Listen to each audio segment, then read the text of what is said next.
So, today we're talking about Late Shift, which is Petra Volpe's drama. It's about to be released in cinemas. It premiered at the Berlin Film Festival. It's going to be released in UK and Irish cinemas on the 1st of August. Look who's here. Chris Hartis, otherwise known as DJ Chris de Boer. Is it de Boer or de Boer? De Boer, like Chris de Berg. Chris de Boer. It's de Boer, but thank you for just telling the tax man about my my alter ego as well. That's going to give me a tax problem. Thanks for that. Okay, let's talk about this film then. First of all, I have to say this film was not great for my anxiety.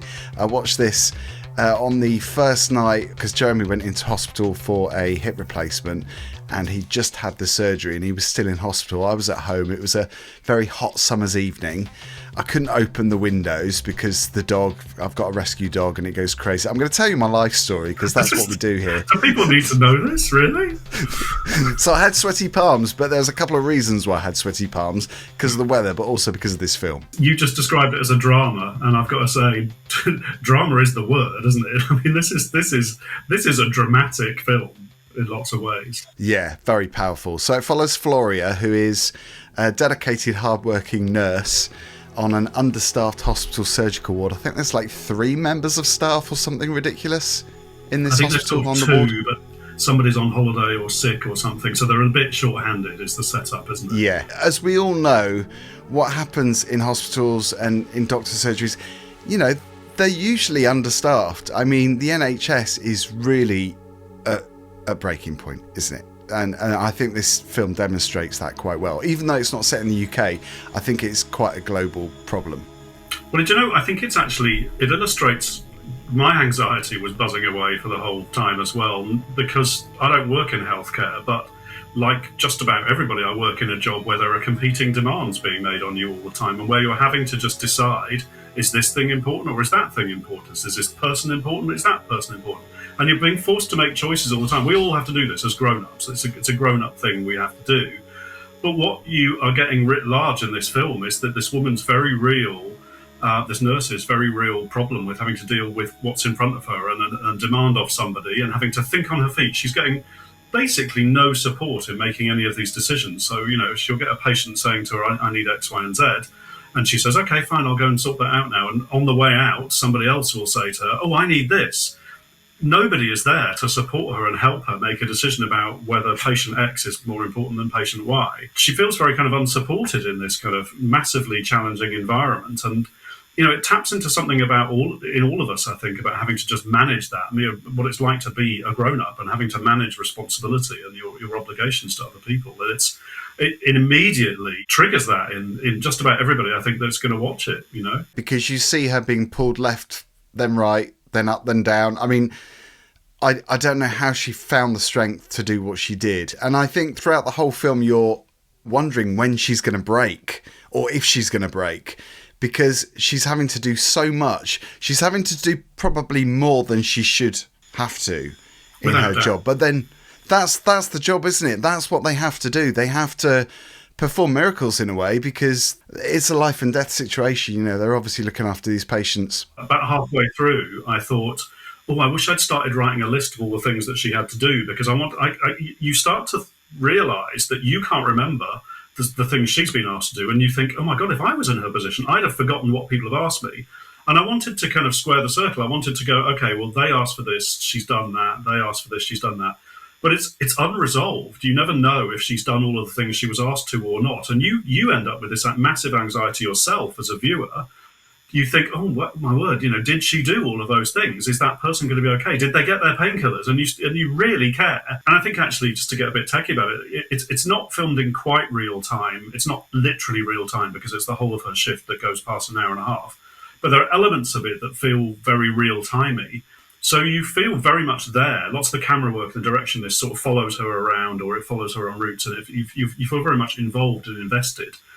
And that kind of real-time effect that's generated by that, you just buy into. You're just there. You are there with her. Like I say, I wish I'd had a notepad writing down all these things that she was being asked to do, because I felt like I should be helping her. You know, I felt like I was there in the situations with her. It's very, very clever. Very clever. Yeah, you're right, because you see her arriving at work, and there's this shot at the beginning where you see all the clothes that they have to wear, their uniforms that are all hanging up, and you see her putting on her shoes or trainers, and obviously you know that those trainers are going to be looking a little less clean after the night shift. But you're right, because you do go on that night shift, and it feels like you're doing the whole night with her. Yep. Because I felt quite bedraggled at the end of it, and I'm sure she did as well, as you know, if she was a real person, obviously playing that role, you feel like you are experiencing what she's experiencing, and you're going through the whole night shift. Even though it's only an hour and a half film, it does make you believe that you've done the whole night with her for that reason. I think technically that is a real triumph, because a lot of films take us on journeys. A lot of films ask us to empathise and feel what someone's feeling, and we do successfully because of all sorts of really clever technical and theatrical devices. But what's really clever about this is that in lots of ways, nothing happens, and in lots of ways, everything happens. In lots of ways, it's just daily life going on all the time. She's just doing a whole bunch of activities one after the other. But some of those activities are more important than others, and sometimes she messes up a bit and all that kind of stuff. These kind of things happen along the way. But in some way, it's kind of not a story, and in some ways, it's like a million stories all happening at once. And somehow not somehow, because I think it's about the camera work and the direction and the writing, you experience it with her, and you feel like you live an entire night shift in an hour and a half, which it clearly wasn't. But it's very, very clever how that works, I think. It reminded me a little bit of Boiling Point. Have you seen the movie? And there was a TV series as well, Boiling Point, where it follows, people around working in a restaurant, and obviously it's part, they're in the kitchen. It reminded me of that whole kind of tension thing where you think that something awful is going to happen and a catastrophe is about to, take place, and you're kind of like wanting it not to happen, but the one half of you kind of wants to go through that, because obviously it's entertainment at the end of the day. And I think that's what's so clever about this is, you're right, some of it does feel mundane, but I never got bored. I never thought it was boring to watch, because I was completely sucked into it. I thought it was fascinating. You want the patients to be fine, so you kind of end up caring like she does. You talked about, she just gets on with it, and is there really a drama? There is a moment where she loses it slightly, I think. I don't want to spoil it, but, she... With the watch? That spoiler alert. I don't think it's spoiling. We can talk about that character, because it's Mr. Severin, isn't it, who is quite well off. He's obviously got private care. He believes that, his herbal tea, his herbal pepper, I think it was peppermint tea, wasn't it, should have been there, within minutes. The way it works in the film's really interesting, because you're hearing people make demands of the nurse, our main character, all the time. So people are saying, can you get my antibiotics? Can you make sure the doctor will talk to me about my results? Can you, very, very kind of serious, life-changing medical stuff generally is what people are asking her for. And then it flicks to this, the next scene might be this Mr. Severin guy saying, I've been ringing my bell for 30 minutes because I want a cup of tea. And immediately you hate him, because you're like, have you not just seen these other people asking for their x-rays and their results, and they want to know what's going on with their lives, and all you want is tea? And then, of course, she's busy and she's got all these things to deal with. So a delay occurs, and she delivers his tea eventually. I mean, she doesn't forget. She doesn't have to write down a piece of paper. She just remembers, and she does deliver the tea. But he is so angry because it's like an hour late or something. And she reacts to that in a very human way. I would have exploded way before her. I don't know how she had the patience to not to. But she reacts to it. And again, she I don't want to spoil it too much, but she realizes she's messed up in that regard, and she does something about that, and she tries to kind of come back from it. But it's an epiphany for him. He does realize that actually he's fantastically demanding in all sorts of really trivial and stupid, silly ways, in a context, in an environment where people have got proper demands and proper things that they really want. So he serves as a really interesting character. That moment, that rupture, is a really interesting time for the film, I think.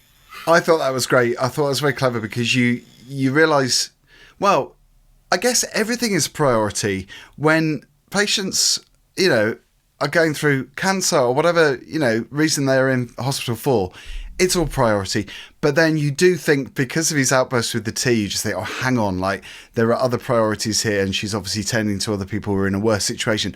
Or are they? Initially, you feel really angry with his behaviour, but then you kind of understand where he's coming from as well. So I thought that was really clever, because it makes you question people's behaviour, but also makes you realise that, you know, they're not in a great position either. So I think you reminded me of something quite important about the film as well, is that your automatic response to the patients generally is of sympathy and empathy, and you're like, okay, yeah, this person needs care and they need support, and that's why they're in hospital. But there's at least one patient who has this element of their self-care is not great. She's a smoker, this woman, isn't she? And she's, yeah. So she is clearly undergoing medical treatment in the hospital, possibly for something related to smoker, but she's continuing to smoke. And she goes and does it. She does it on the premises at one point, which really upsets the nurse, obviously, and she does it outside the premises, which she sort of tolerates.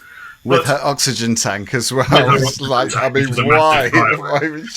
You know, and it's really interesting, isn't it? Because you start to do, I don't know about you, well, I do know about you walking along streets judging people, because I have walked along streets and you have judged people when I give people the side eye, definitely. You totally give people the side eye. But we all do this, and we're all in situations sometimes where we see somebody park in a disabled car parking space at the supermarket, and you think, well, what's your disability? Why are you parking there? You know, we've all been in that. Do you do it like that? Like Les Dawson? Always do that. But we've all been in situations where we've been judgy about people, and we get reminded that's not the way to live your life generally. And in this film, that's happening. There are people having healthcare there, and as you say, they're being treated equally. They're being treated the same as everybody else. But you sit there and think, as a viewer sometimes, well, maybe if you didn't smoke, you wouldn't need that healthcare. And you catch yourself, and you're like, oh, why are you making that judgment? You know, this person needs healthcare. It doesn't matter why they're there; they just need healthcare. So, and also that character. Yeah, absolutely. And that character does something, because you're judging her, and you do judge her there's a reason, you know, with the plot. Well, I did. And then at the end, she turns it around, and you just think, okay, like, I was wrong to judge you. So I thought that was great as well. You're right, because you do initially think she's doing something different. Well, that gives it real depth, doesn't it? That gives characters real depth. That little turnaround at the end means that somebody you may have been sitting there for an hour and a half saying, well, you're only in hospital because you smoke, and you still smoke, and being all Daily Mail judgmenty about it. And then there's this really beautiful turnaround where she behaves beautifully over something, and she just becomes a whole person. And you realise that judging people is not, as much as you get such a kick out of it, Philip, you know, is not the right thing to do, because, you know, people deserve our love and our trust and our empathy, regardless of their situations. It's incredibly powerful, you know, the characterisation of the writing of it, for sure. Yeah, it's very human. And although you don't see Floria, the lead character, the nurse, outside of work, you do feel like you get to know her because of her compassion. And there are times when, you know, she lets her frustration get the better of her. I felt like, I don't know, I did know her more, even though we didn't see the private person.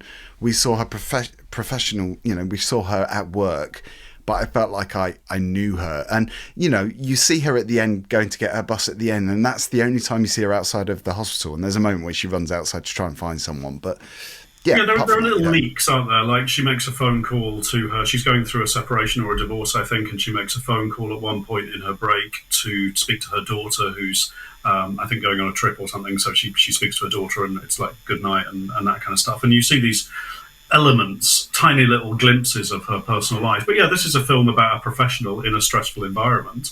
And you learn a lot about a person in a professional environment. Let's be honest, you know, lots of us work, and lots of us are ourselves at work, and you learn a lot about someone in a work environment. And I think you're right, you do get to know her a great deal through how she deals with other human beings in a work environment. Absolutely. And I think it was 26 patients she was looking after in that night shift.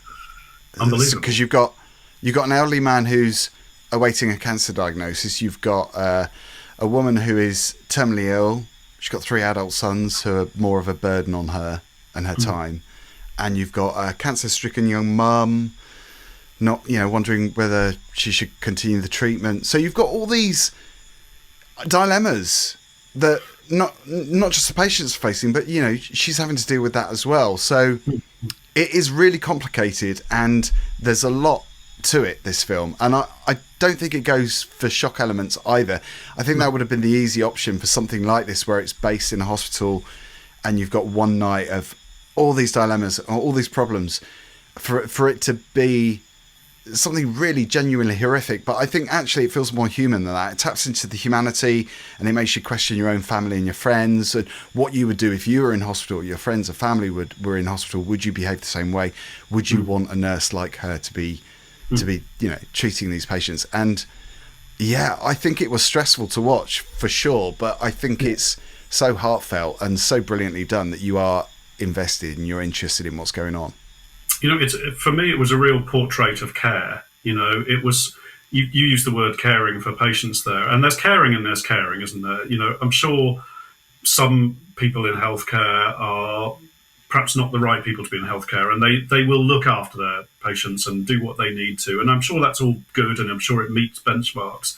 But there are other people that truly care, and bring love and compassion and care to what they do. And what's really beautiful to watch in this drama, let's be honest, it's a drama, it's not a documentary, but what's beautiful to observe in it is that one healthcare professional is capable of sitting in one room, holding somebody's hand, helping them feel better about their situation, without lying to them, without giving them false hope, but in a truly caring way, can get up from that situation, walk next door and do something similar for somebody else in the true sense of care. As I say, never sugarcoating anything, never lying to people, never withholding things that would be inappropriate to withhold, but truly caring for people and moving from patient to patient and doing this in the succession of her shift is a beautiful thing to observe. Like I say, it's a portrait of care. It really is. Yeah, and I've got to say, I think all the performances are really good in this, but Leonie Benesch is the German actress that's playing Floria, the lead character. I thought she was absolutely fantastic in this, and really believable, really, a strong character, but you can tell that she's pushed her absolute limits. And I think to portray that, a character that's in that situation, I think it must be so difficult to go through all those emotions and to deliver something that is that, Well, I think again, what makes it incredibly believable is the moments where she can't quite hold it together, where she loses her temper and where she makes mistakes, or where she's doubted herself, or other people have had to say, okay, you didn't do that right. All of those things make her very, very human. But likewise, when she's perhaps being verbally attacked by some patients, and she's there with a more senior colleague, and the more senior colleague simply just puts her hand on her shoulder just to assure her that she's got her back. And it kind of makes me want to well up. It's a really beautiful picture of professionals supporting each other through difficult times. But she's a human being, she's going to make mistakes. That's what her senior says. People make mistakes. Yes, it's healthcare. Yes, this is a life and death situation. But unfortunately, care is being given by other human beings, and other human beings aren't perfect, and there will be mistakes, and we all have to live with that. Incredibly human, absolutely. Yeah, and as the film closes, you've got, those statistics of the state of the healthcare system, and obviously, this isn't just there in Switzerland, it's here in the UK as well. So it's relatable, I think, and I think people probably would go into this movie if they're part of that system, if they work in the healthcare system. So I think people will be able to, they'll be able to identify, they'll be able to relate to this. I think it's curious, isn't it? Because that piece at the end, I don't know whether you reacted to it in the same way, but there was a part of me, a big part of me, which thought, okay, I'm going to give up my job. I'm going to give up what I've been doing for 25 years, and I'm going to retrain as a nurse, because what I do every day is not as important as this, and this is what I should be doing. The power of this film, for me, was sitting there for an hour and a half watching these incredible people do an incredible job, concluding with a slide that tells you the healthcare system is in such a mess because we don't have enough nurses, and me, thinking, okay, I'm going to give everything up and be a nurse. That was an incredible reaction to have evoked in somebody watching the film, I think. And I think that for me makes it really powerful. So, interesting then to get our final verdict for star rating. What are you going to give Late Shift? I don't do this very often, but I'm going 5. I'm going 5 as well. We agree. For once. Well, that's something in itself, yeah. But yeah, I mean, look, there's nothing to fault about it. It's a really perfect 90 minutes of filmmaking. The pace, the performances, the writing, the direction sucks you in. You're there with her. It's incredibly successful. It gives you a dramatized view of a world that is very relatable, that's very, very real, and we all know we've all had to be in healthcare at one point or another in our lives, or will be. And I'm still thinking of it as well. I'm still thinking of her, and not the patients as well. I'm thinking of the patients as well, but I'm thinking of her, and that's crazy because it's not real, but it feels real. So I'm wondering how she's getting on now. So it's called Late Shift, released in UK and Irish cinemas on the 1st of August. Let us know if you're going to go and see it. If you have seen it, drop a comment down below. Don't forget to like and subscribe. And Chris, I shall see you on the next one. Well, unless I've retrained to become a nurse, which is a distinct possibility, in which case I may be in nurse training. I'm here for it. I want to see the pictures. I won't be wearing a uniform for you, for sure. No way. You're like, was it Nurse Ratched? I think it does pose an interesting question. Which of us, dear viewers, and I think this should be a little poll that you could put on the screen here, which one of us would you like to see at your bedside in your moment of need in a hospital? Would you go for the swarthy, dark-eyed master of all medicine, Philip Marriott, or would you go for Nurse Ratched herself, sitting by your bedside, stroking your hand and telling you everything's going to be okay? Which one of us ghouls would you like in a healthcare setting? Slightly creepy thinking of you in a nurse's uniform, I have to say. Genuinely, which one of us would make a better nurse? I want the viewers to tell us. I think we'll probably leave it there. I'm going to be scarred for life. I'm going to have nightmares. Please don't have nightmares.